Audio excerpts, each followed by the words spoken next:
like to call to order the Local Agency Formation Commission of Monterey County. Roll call, please.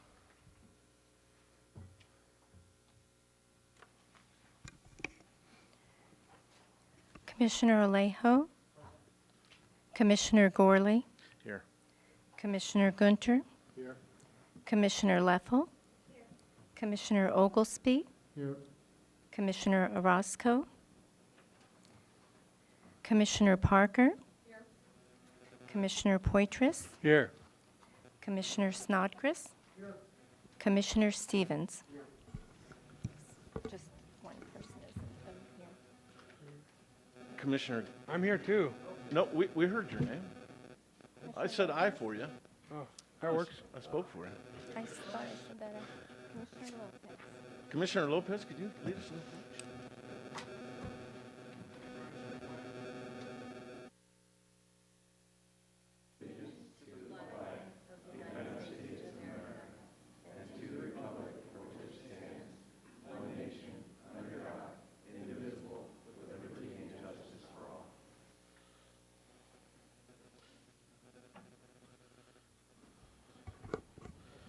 Public comment. Anyone may address the commission briefly about items not already on the agenda.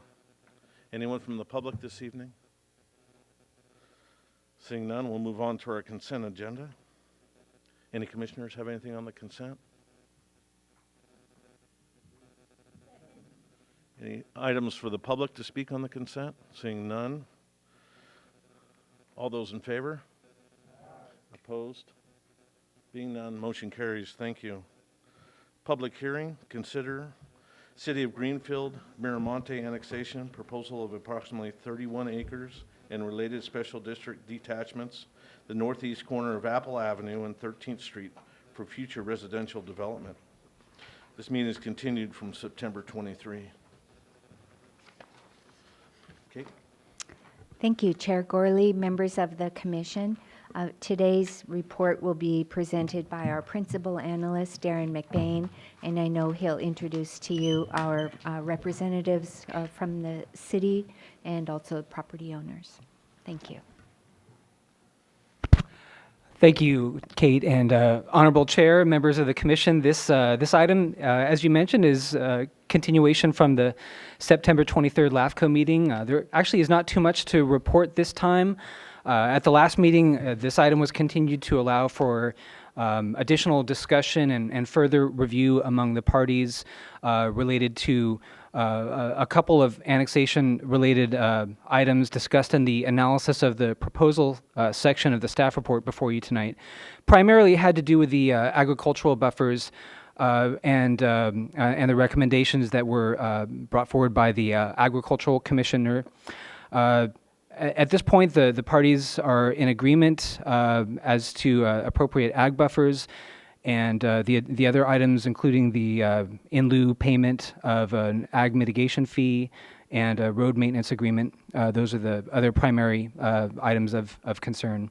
So at this point, we're happy to be able to recommend approval of this annexation and the related detachments from a couple of special districts, as well as waiver of protest proceedings as allowed by state law.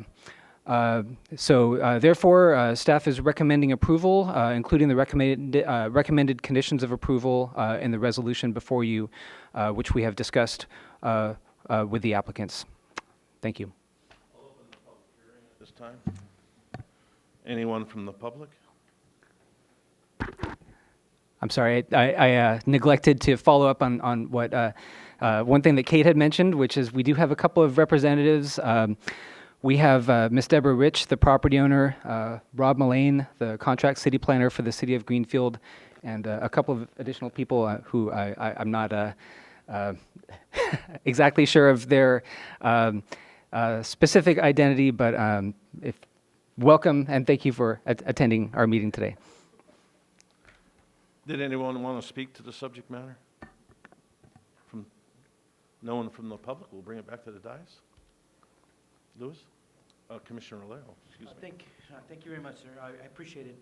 Just a question on the buffer zones. I know that was controversial, but a necessary aspect, I think, of projects these days. You know, when you're building new housing developments or other projects near agricultural lands. You don't see it today, you probably don't see it tomorrow, but when neighborhoods are adjacent to farmland that have been doing farmland for much longer, there's that conflict that arises very easily. And so I'm glad the parties came to an agreement with the recommendation by the Agriculture Commissioner, Henry Gonzalez. I think was a very reasonable one, and many parts of the county, they encourage even a larger buffer zone than what was proposed. So the 200 foot versus the 100 foot in other areas of other sides of the project, is that what was recommended from the beginning, or is this a compromise? It's a little bit of a compromise. The 200-foot permanent ag buffer is taken straight out of the Greater Greenfield Memorandum of Agreement and is consistent with what the Ag Commissioner, Mr. Gonzalez, was recommending. It was not originally part of the project, so that was when it was submitted to LAFCO by the city. They were not originally proposing 200 feet. They were proposing 100 feet based on some earlier analysis for a different project. So that was basically a concession that the applicants were willing to live with. And then similarly with the 100-foot temporary ag buffer and sort of that interior L-shaped corner, that is also above and beyond what the city and the property owners had originally been planning on. Although that is a temporary ag buffer, so ultimately when those adjacent ag operations go away, that part of the site can be used for something else. And then on the west side, there's a 74-foot, I believe, temporary ag buffer, which it's really that's essentially how the project was submitted. The idea of it being an ag buffer is there isn't really an ag buffer specifically planned as a site component. It's basically a function of the width of the street there and some setbacks and some yard space and that sort of thing. Yeah, and I just want to get to the issue certainly of the purpose of the project, and I think all of us really value the ag land that we have here. So some of these decisions we make with great seriousness.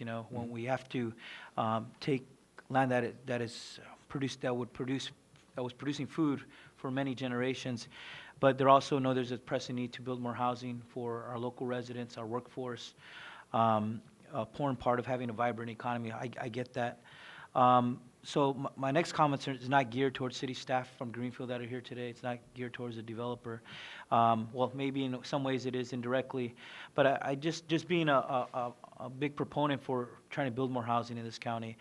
I just wanted to convey a message to my friends in the city of Greenfield, more on the leadership role of the city, because there has been past projects that have been approved in the city, and the city seems to be getting a reputation of, when it comes to housing, they make a decision, they put conditions, and then when a developer is carrying out those conditions, then they go sideways on them, and then puts a project and a developer and cost really, I think it puts a project and brings up unnecessary challenges and hurdles, but it setbacks people, other developers who want to come into a city and carry out that purpose. And they say this isn't the easiest place to do business. If I get a permit approved and then I'm carrying out that permit the way and with the language, the flexibility in the language that was included, then when a project is going to be carried out, and it doesn't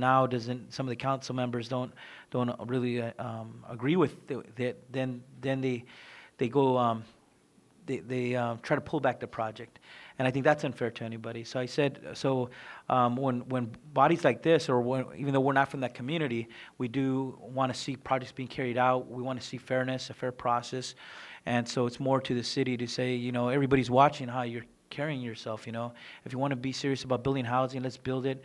Let's maximize the limited land that is approved.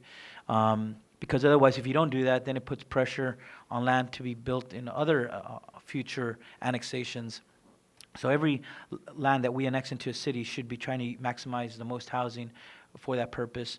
And so I just wanted to convey that as an ally to Greenfield. You know, we've been fighting for Mr. Supervisor Lopez and I've been fighting to fulfill another promise of bringing in a courthouse. And I've been a big ally to Greenfield, but friends also give honest input.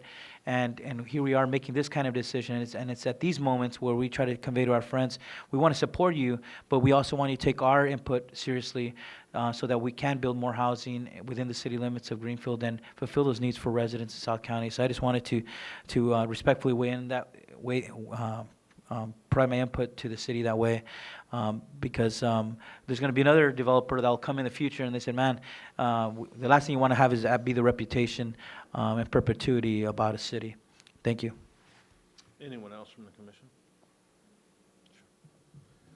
Thank you, Mr. Chair. Just a comment more in the LAFCO realm. I noticed that on page 2 of the staff report, we're talking about some of the things that have changed and been finalized since our last meeting. And I noticed that efficient urban development patterns, there's nothing additional to report. I would just, as my own comment, say that yes, this is a project within the sphere of influence. So we're within the bounds of like good stuff. Yet, land in the Salinas Valley and everywhere in our county is incredibly scarce and valuable. And so I really think that as LAFCO, and I'm sure that this was part of the conversation, that we can encourage the jurisdictions within our area to do their utmost to create a compact and higher density and not just single story or single family units. And so just expressing my desire and my interest as a LAFCO board member to see us doing exactly the maximization of the very little land really that we have to develop on. And I look forward to seeing these kinds of projects and annexations and approvals coming forward that are even closer to the city core and are really expressions of what we know to be the best practices in urban designs in an urban area. So because with all these wildfires, people are going to figure out pretty soon that it's not a good idea to get too far away from the towns, and we're going to want to be in them more than not. And so it's going to increase the demand. And so really making sure that we're thinking about the design of these projects that will allow us to have the most vibrant economic situation and accommodate the numbers of people, starting with our own workforce, accommodate those people in good living conditions that allow for walkability and a lot of the other factors that we know can be beneficial to health in addition to the good housing. So thank you for letting me make that comment. Thank you. Mr. Chair, if I could. Sure. I would just echo Supervisor Alejo's comments, and as we move this forward, I look at the applicant and ask that you move expeditiously to get this housing built. My community's in need. I live in Greenfield, and there's no designation on this housing, whether it's one type or another, but it's a unit, and each one of these units are needed. They're needed beyond the comprehension of most people. I'm very fortunate that my wife has the opportunity to do a lot of work with Make-A-Wish. She spends a lot of time in Greenfield with families, and when you walk into the condition of some of the housing, the need is apparent. Multiple families living under a roof, and I'm done hearing all the media reports that say, well, it's cultural, and some people are used to that. That's not why this is happening. This is happening because of a lack of units. So as you move forward, I recommend you become a model. Push, and get these units built. We will support you in that because our communities are in need. So thank you. Thank you. Anyone else from the commission? Do we have a motion? I have a motion that we approve the resolution. It's been moved, and we have a second. All those in favor? Aye. Opposed? Being done, motion carries. Thank you. Thank you, City of Greenfield. We'll move on to old business. Consider status report on Fort Ord Reuse Authority dissolution process. Thank you, Chair and members of the Commission. Our senior analyst, Jonathan Brinkman, will introduce this item, and the representatives here from the Fort Ord Reuse Authority. Thank you. Good afternoon. I don't have a working, sorry about that. Good afternoon, Chair Gorley and Commissioners. It's been a busy month and productive month coordinating with FORA on transition and dissolution items. LAFCO staff attended several regular FORA meetings this month and another FORA LAFCO staff coordination meeting in mid-October. As a result, we have several items to update you on today. The first item is about the LAFCO and FORA indemnification agreement. We've made progress on this in the past few weeks. When we met with FORA at our coordination meeting, FORA staff confirmed that the funding of $500,000 will be available to transfer to LAFCO's litigation reserve fund after the agreement is signed, which we anticipate to be in the next few weeks. And then a second update is that the LAFCO staff prepared a new FORA dissolution process schedule. That's attachment 6.1 in the packet. And that's based on the recent progress, the current progress of FORA's work on these implementing agreements for their transition.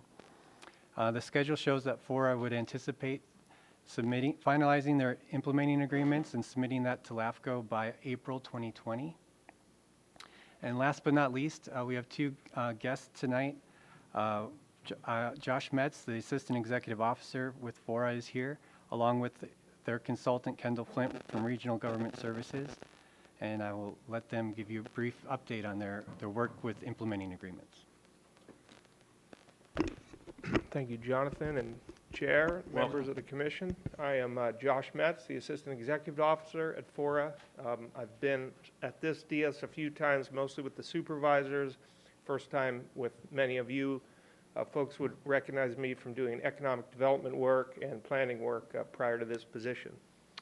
But now as we move into the transition and we are working actively to implement the 2018 transition plan that was submitted here, and our consultants, RGS, Kendall Flint and her team are making great progress. We're in coordination with them. As Jonathan noted, we did meet last week and discussed the $500,000 indemnification financing that's being processed through our office and should be available for you shortly. So with that, I'll hand it over to Kendall, who's going to give you an update on some of the details on the slides in front of you, and we'll look forward to staying in close coordination with the staff and bringing back regular reports to this commission. Thank you. Good afternoon. I was telling the executive officer I'm so grateful to be in Salinas this evening because I'm in Half Moon Bay, and this is basically the first time I've had a shower in 5 days. So thank you so much for having power here in Salinas. I'm here really to go through with you sort of the process we're working through with FORA staff and also with the member agencies as it relates to the transition of FORA sunsetting in 2020. And I think as everyone here is aware, with the legislation failing, FORA's last day of existence is June 30th of 2020. So we're looking at a number of things to make sure that that process goes as smoothly as possible and trying to identify those issues that have still yet to be resolved.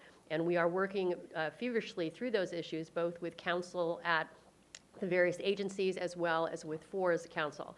So if you look at the path to implementation, you'll see here, earlier this year, we conducted a board workshop. We've also set up the first round of draft implementing agreements. And I believe there's one attached to your package.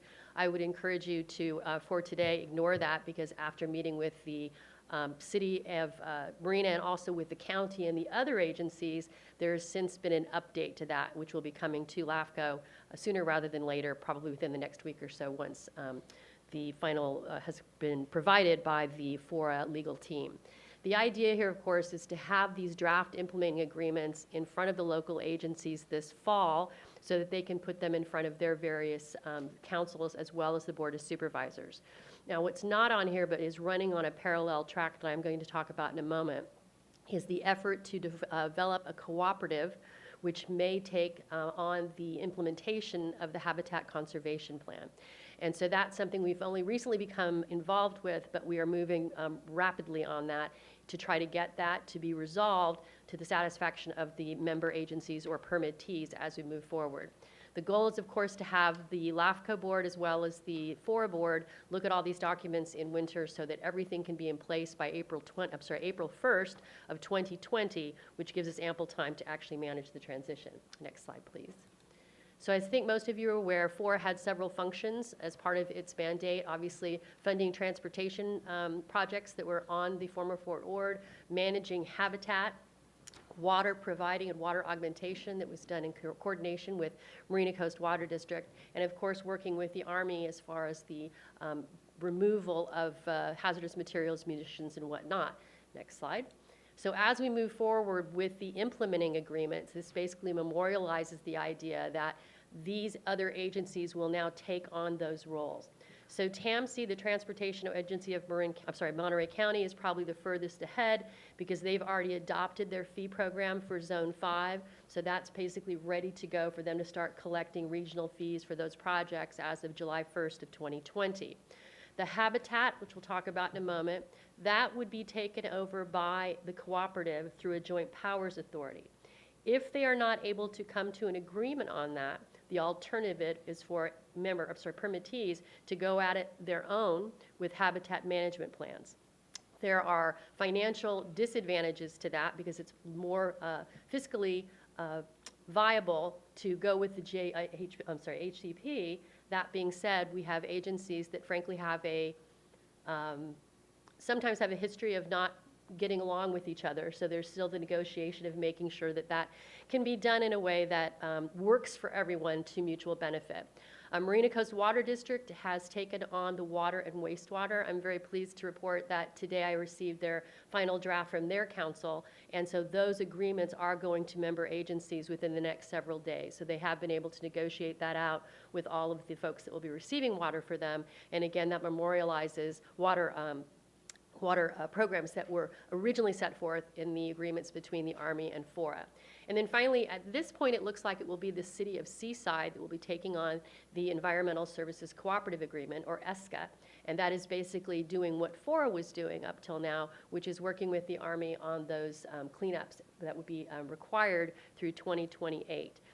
There are still negotiations to be had on that front, and FORA staff is working very closely with the Department of Toxic Substances as well as the Environmental Protection Agency to facilitate that happening. Next slide. So the implementing agreements, we've met now with all of the member agencies that would be signatories, and there are 5 of them, cities of Delray Oaks, Marina, Monterey, Seaside, and the county. And after the last round of chats and negotiations, we do believe we have had a successful breakthrough and that we can create an agreement that everyone will be happy with. I want to make it very clear that the implementing agreements are not the 2018 implementation agreement. These are 2 separate things. The implementing agreements really memorialize and make sure people understand that those agencies will no longer be receiving FORA funds post July 1st, 2020, and basically memorializes which tasks the other agencies will be taking on and their recognition of that. So as an example, all of the members understand that when moving forward, when there are local street and road projects that will happen in their communities, if required by development, that they would be responsible for funding those moving forward, that the water district will take on water, TAMC will take on the regional, and so on and so forth. Next slide. So with that, on that side, we anticipate that the signatories will have an opportunity to go through this with their legal counsels, likely through November, with the final version is actually coming to the admin committee on Wednesday of this week, and we anticipate having that in front of the FORA board, again, at the November meeting with full disclosure for the possible shift of a week or 2 with our FORA council looking at some recent requests from the county and Marina. Once the documents are signed, the goal here, of course, is December through January, so that those would all be in place. And that seems right now to be a fairly straightforward process. We'll see if it is a straightforward process as everybody gets a chance to look at it. But I think that the meetings we've been having with legal counsel and the individual agencies have been extremely helpful in identifying those challenges that have already been of a concern and addressing those moving forward.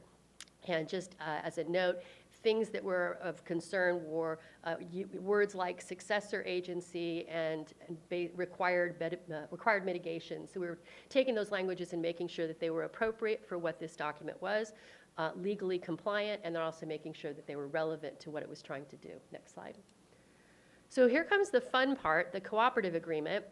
This has been also revised. It's going to be presented to the admin committee, and then following their comments and input, we'll make that available for LAFCO, although this would be an agreement between the 12 agencies that would have property that would be required to participate in that. Having now met with all of them and identified what concerns they had, the agreements as presented a while back were done at a time when FORA was still potentially going to be in existence. So the agreements now have removed FORA from being the signatory and have really focused on the relationships between these agencies. And then also taking a look at the cost of implementation, which is the most important critical piece of this puzzle. Every single agency that is interested in this agreement is very interested in what the bottom line cost is going to be for implementation based on a realistic assessment of meeting the requirements of that habitat conservation plan to the satisfaction of fish and wildlife.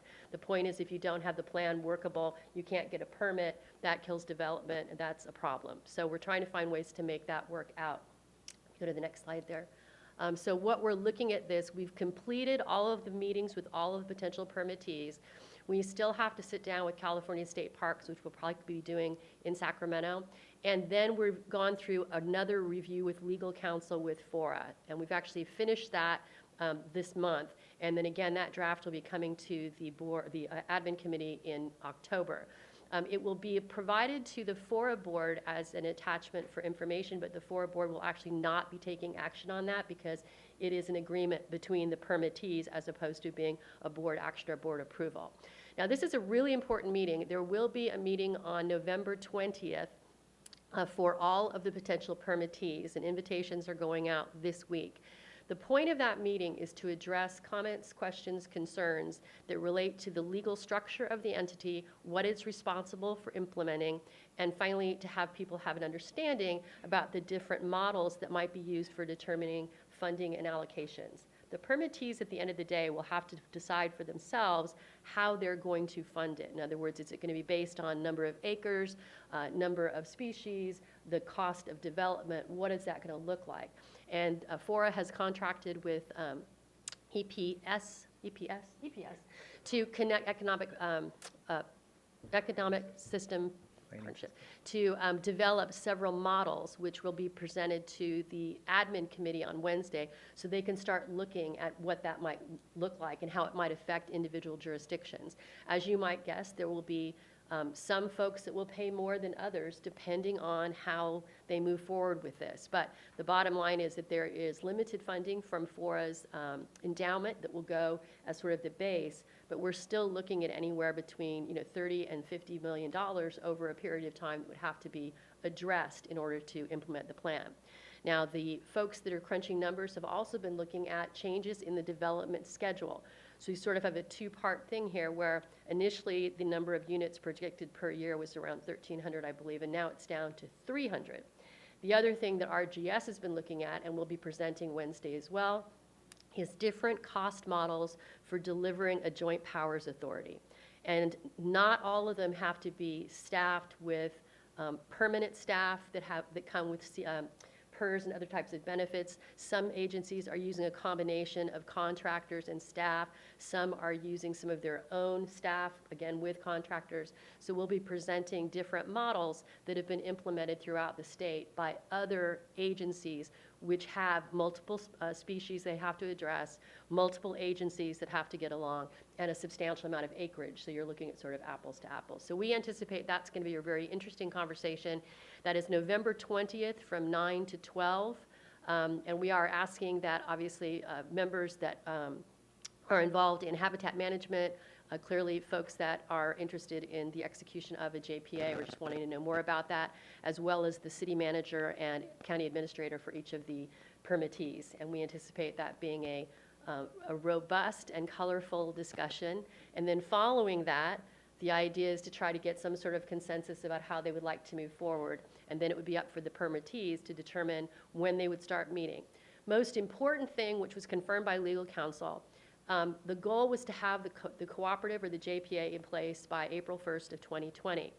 It does not mean that the cooperative has to answer all of those questions regarding its size, its budget, and its funding on that date. They just have to be formed. And then they can be meeting monthly on their own to determine what those other things are going to look like.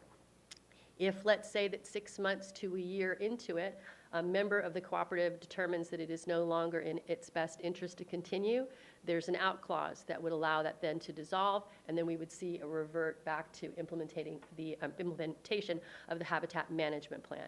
So we're really trying to encourage the member agencies at this point, the permittees, to work together and see if they can come to consensus among themselves and put this thing in at least an opportunity to try it.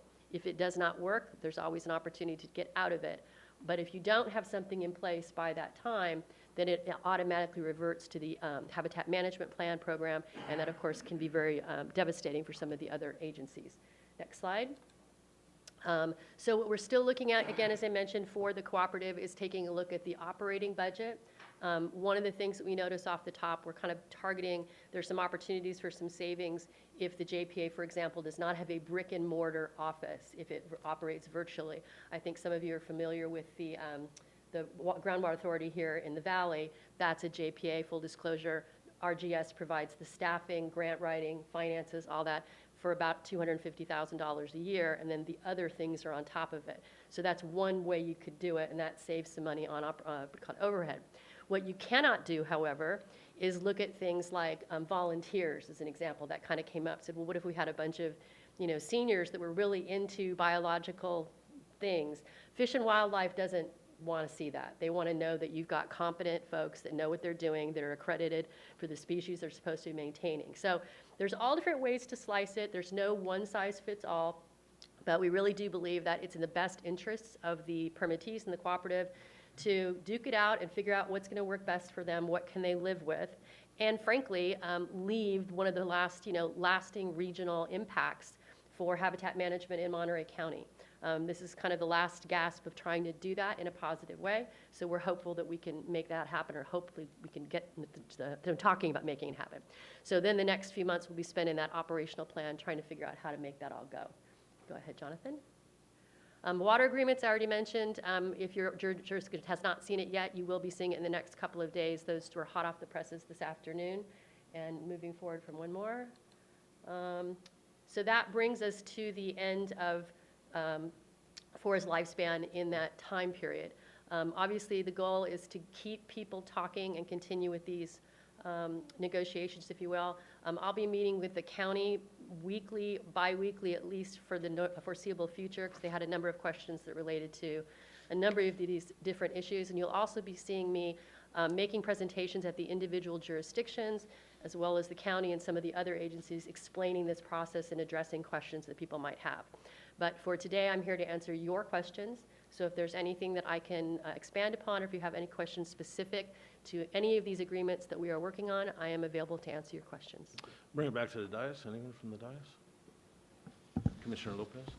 I guess my only question is what happens if you don't meet the timeline, right? I mean, it sounded like a lot of things falling in place in order to make this happen, and it's a great question, and it's one we talk about pretty much every day. So let's take the implementing agreement to begin with, right? The board has already passed the 2018 implementation agreement, right? So the implementing agreements, while we feel that they're an important step in making sure people are very clear on what happens, let's say that someone did not sign it. The opportunity is either for LAFCO or another one of the agencies to figure that they were in breach, but then you would have to show something that was materially affecting you in a negative way. And the way that they've been written at this point is to make them really more of a passing of the torch, if you will, not as a successor agency, but more as just understanding, you get it, you're not getting any more FORA money, you're going to be responsible for your own roads, that's that. The sun still rises the next day. We don't see anything there that is, critical path. The HCP cooperative, completely different. If that is not in place in the time frame required by the legislation that exists, then it goes directly to habitat management plan, which frankly in two of the agencies that might be better for them. But from a regional standpoint, absolutely not, because then you have to have individual MOUs, memorandum of understanding, between agencies. You don't have a single point for pulling called take permits, so when things move forward, everyone has to go individually to Fish and Wildlife to get their processes served. It makes it more expensive for those that do. And it also becomes a little more challenging in terms of land mitigation banking. So you've all kind of done that. I'm sure at some point somebody has done an MOU where you're working on those things. The HCP, as it's structured, does provide a really good opportunity to keep it cheaper, cleaner, and better for the long term. It's just a question of whether the agencies want to go in on that and make that happen. As far as anything else that relates to this, whatever anybody does on June 30th, the doors close. And so within the implementing agreements and within the things that are listed in the actually implementation plan, if the board, for example, some things that are coming up, we're going to be talking to them about expending every last dime that FORA has prior to June 30th, 2020. And the reason for that, with all love to the county, is otherwise it goes to the county and then the county decides how to spend it. And so the idea here is we want to make sure that the board has that last chance to decide and try to agree on what that might be. And as an example, we're looking at bringing an item to the board that maybe they want to send, I don't know, 100,000, 150,000 to the veterans group to help them transition to getting some management, to help them move their effort farther forward. The county may be asking for some funding to cover its costs for records retention once the records move from FORA to the other agency. But once that's all done and the money's been expended, gone. If the JPA is not formed, that endowment money will go to the county, and the county will make that determination for distribution on a pro rata basis that it would decide at that point, unless the board has already made those expenditures prior to June 30th. Okay. Kate, did you have something? Yes, a couple of items, thank you. Regarding the indemnification and this, the $500,000 that we anticipate receiving soon, that is considered to be pass-through funds, of course. If not spent in the coming years, then that would revert back to the local jurisdictions. We also foresee that initial amount as being just a first phase of payment towards building a decent litigation reserve. So over the next 6 to 9 months, we do anticipate that LAFCO staff and council will be negotiating with FORA and FORA's member agencies really to secure additional funding to be put in our litigation reserve in the event that LAFCO is called upon to defend FORA in the dissolution. Then second item is, Kendall, can you please touch upon the status of interest about building removal? Yes. So basically, FORA had fulfilled its obligation for building removal as set forth in the base reuse plan. However, the FORA board, starting with the admin committee and then moving up, is entertaining the issuance of bonds. And if that is successful and it does go through the county's approval process, then that would allow them to raise additional funds that would be used for removing structures that are currently on the base, the majority of which actually are in the city of Marina. If it does not pass, in other words, if the board does not allow that to move forward, then the funds that were actually going to be generated from local property taxes would each go to the individual member agencies, and then they could choose at their own dime to either implement additional building removal in their communities or use those funds for some other purposes. The development community has been very clear on that. They believe that the removal of the buildings, and I think that we all do too, the removal of the buildings really makes it more palatable for the development and more likely that you would see faster development in those areas with things being rebuilt. The lack of building removal reduces the value of each of those properties and also then makes it more difficult for the folks to get the impetus to make it happen.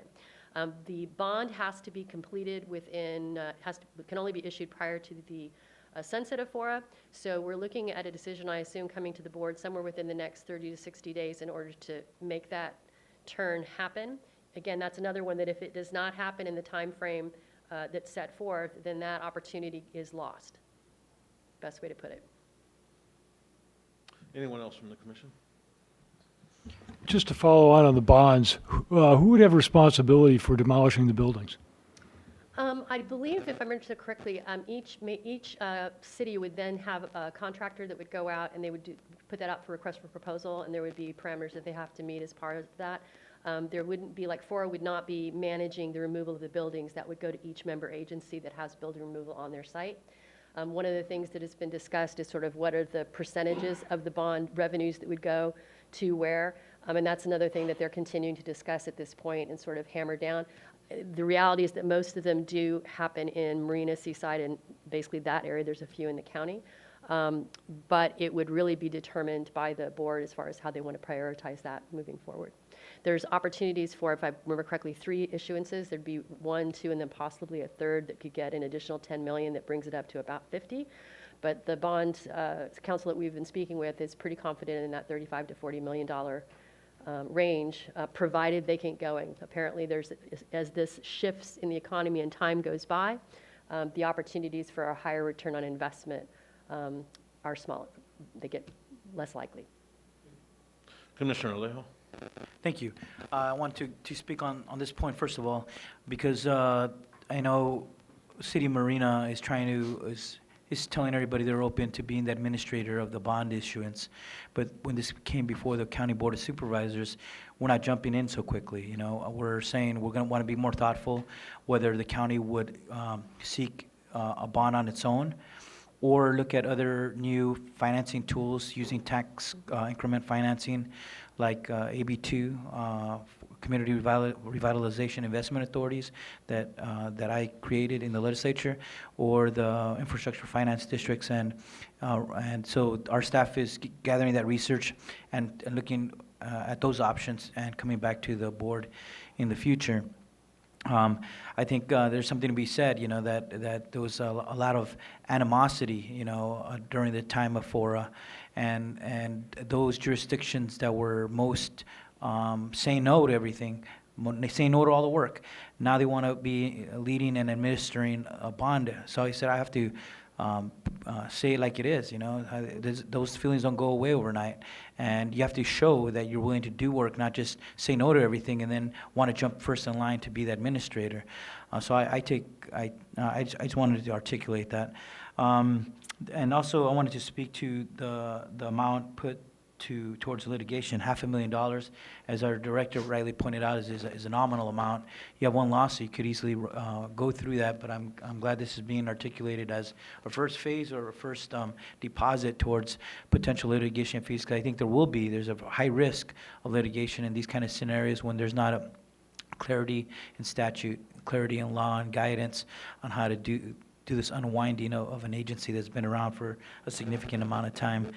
So I just wanted to state that amount, although it seems large for the public, but when you've seen so many lawsuits that we have to deal with day in and out at the county, it runs in the hundreds of thousands very quickly. The other questions I have to do with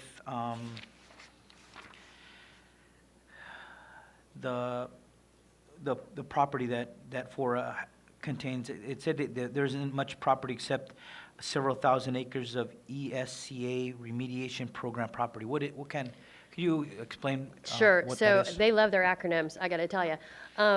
Basically, at this point, there's going to be a secondary memo that I'll be sending out to Jonathan and to Kate, so you guys will have that probably by the end of the week. But there are, if I remember correctly, there are 7 deeds that have yet to be transferred from the Army to the local agencies. And within each deed, there are multiple properties. Like for the county, as an example, I looked at theirs. I think there were 17 properties, but they would be transferred at one time. So I spoke today with Stan Cook at FORA, who's going to be transitioning over, we hope, to Seaside as they take over the ESCA. And they are moving through the process of transferring that deed, working with the Army, Department of Toxic Substances, and the EPA.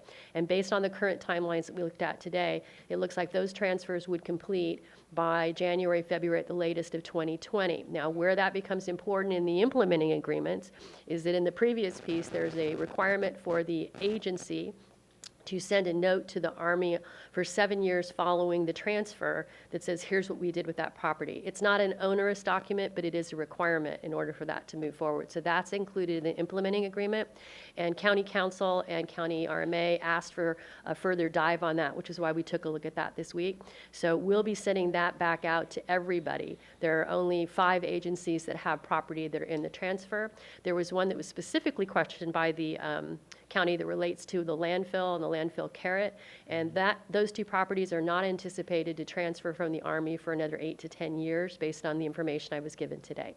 Okay, so a future update, could you give us a more detailed about how, you said several thousand, but could we get exact numbers, what the plan is, where those Absolutely. acres would go? And I apologize, that was an area that I literally just got in today. I understand, So yeah. if you would like, I'm more than happy to come back next month and give Just you the an next update. update, I'd Yep, appreciate that. absolutely. Thank you, Mr. Chair.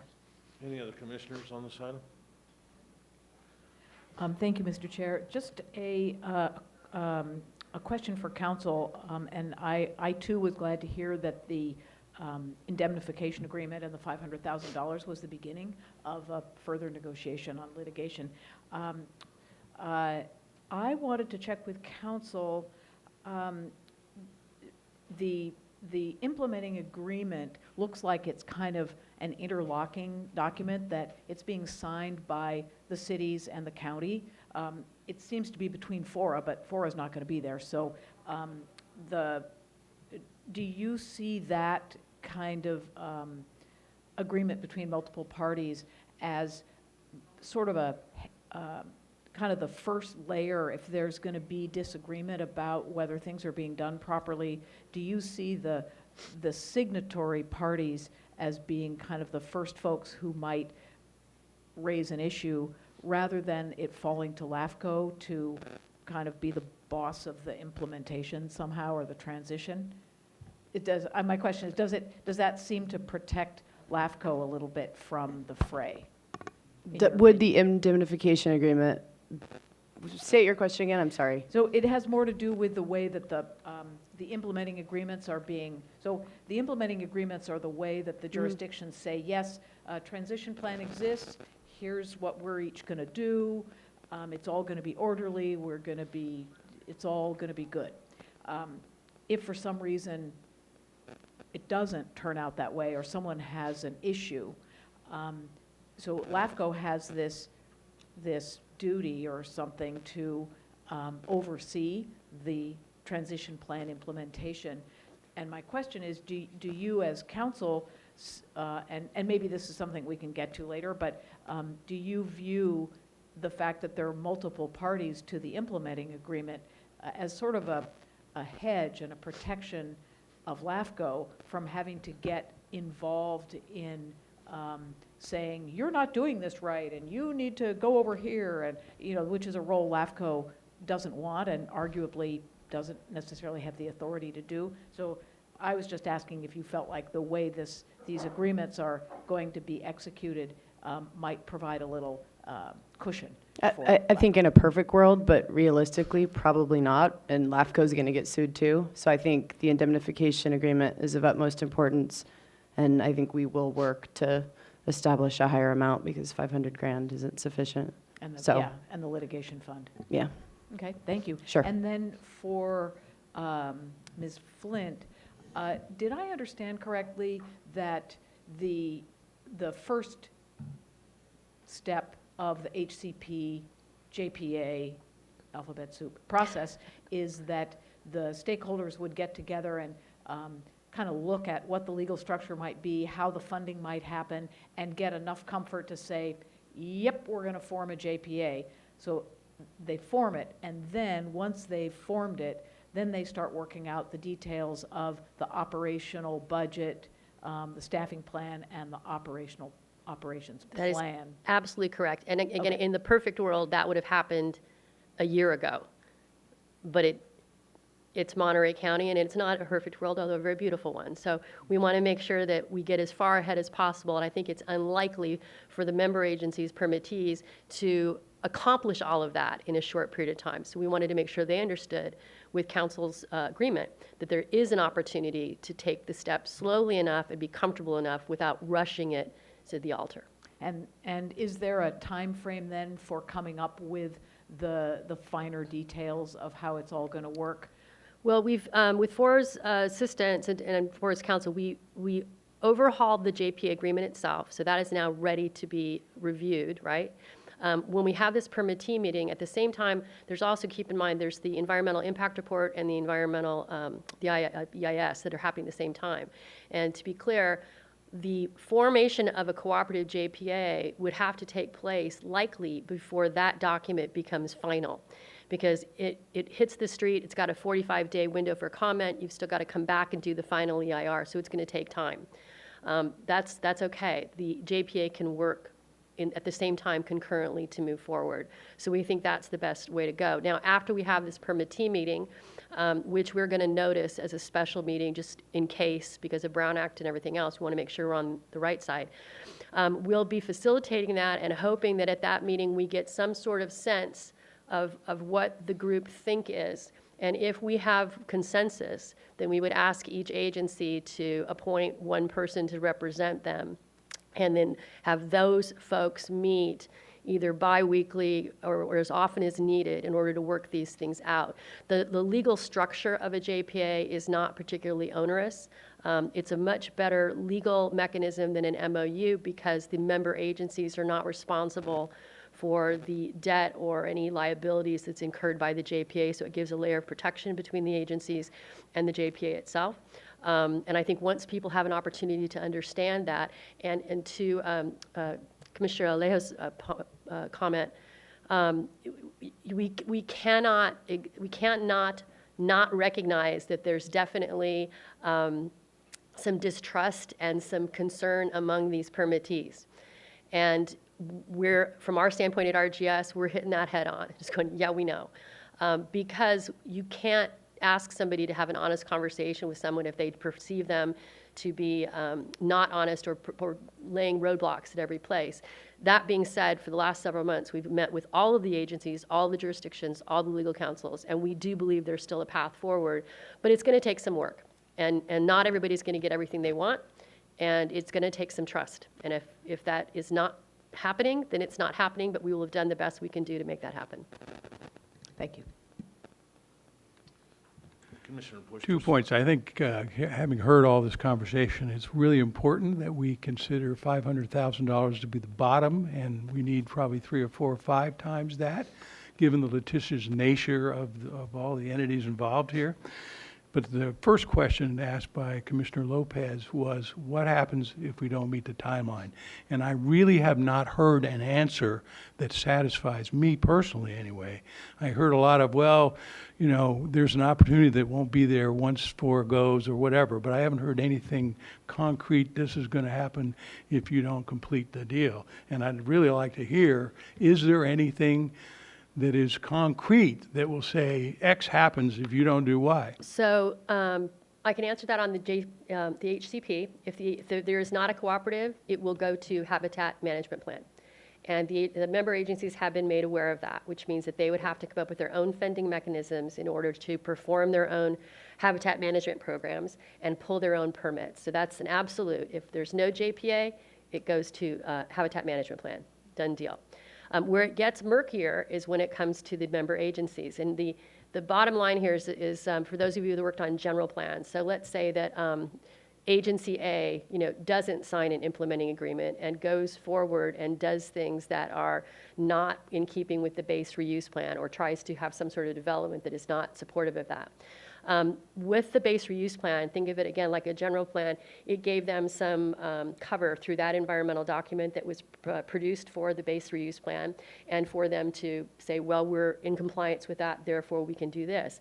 If they chose not to do that, and this is very important, they would simply be opening up another environmental impact report and another environmental review to determine what the impact of that would be, and they would have to go through that process by themselves at their own dime. We know in some cases that that would also result in litigation because, again, we have groups out there that will litigate. But as much as everyone would like to see the base reuse plan, let's say, implemented everywhere, as time marches on and these agencies change and do different things, they may decide to do different things.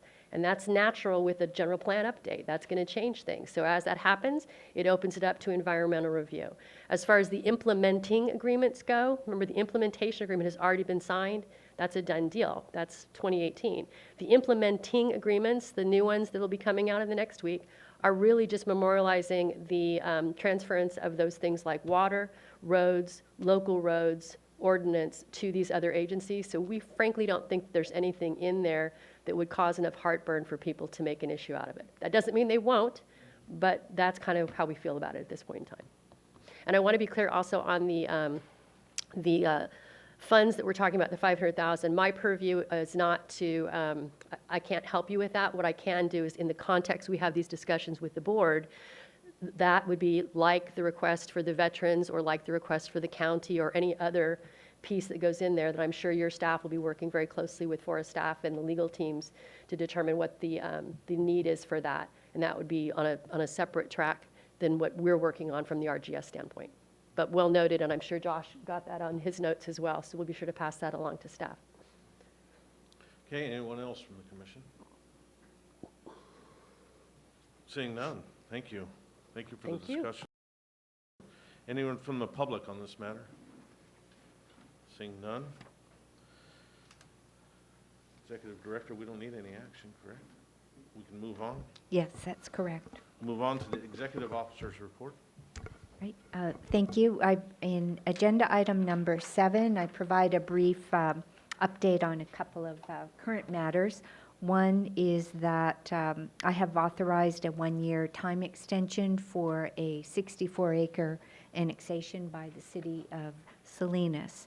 The other item is that recently I gave an update to the Monterey County Civil Grand Jury on LAFCO's roles and responsibilities, and that was fun. So with that, I have no further announcements. Commissioner comments. Anyone from the commission have additional comments? See you at the conference. Yeah, looking forward to the conference. Seeing none, okay, we'll move to adjournment. This meeting's adjourned.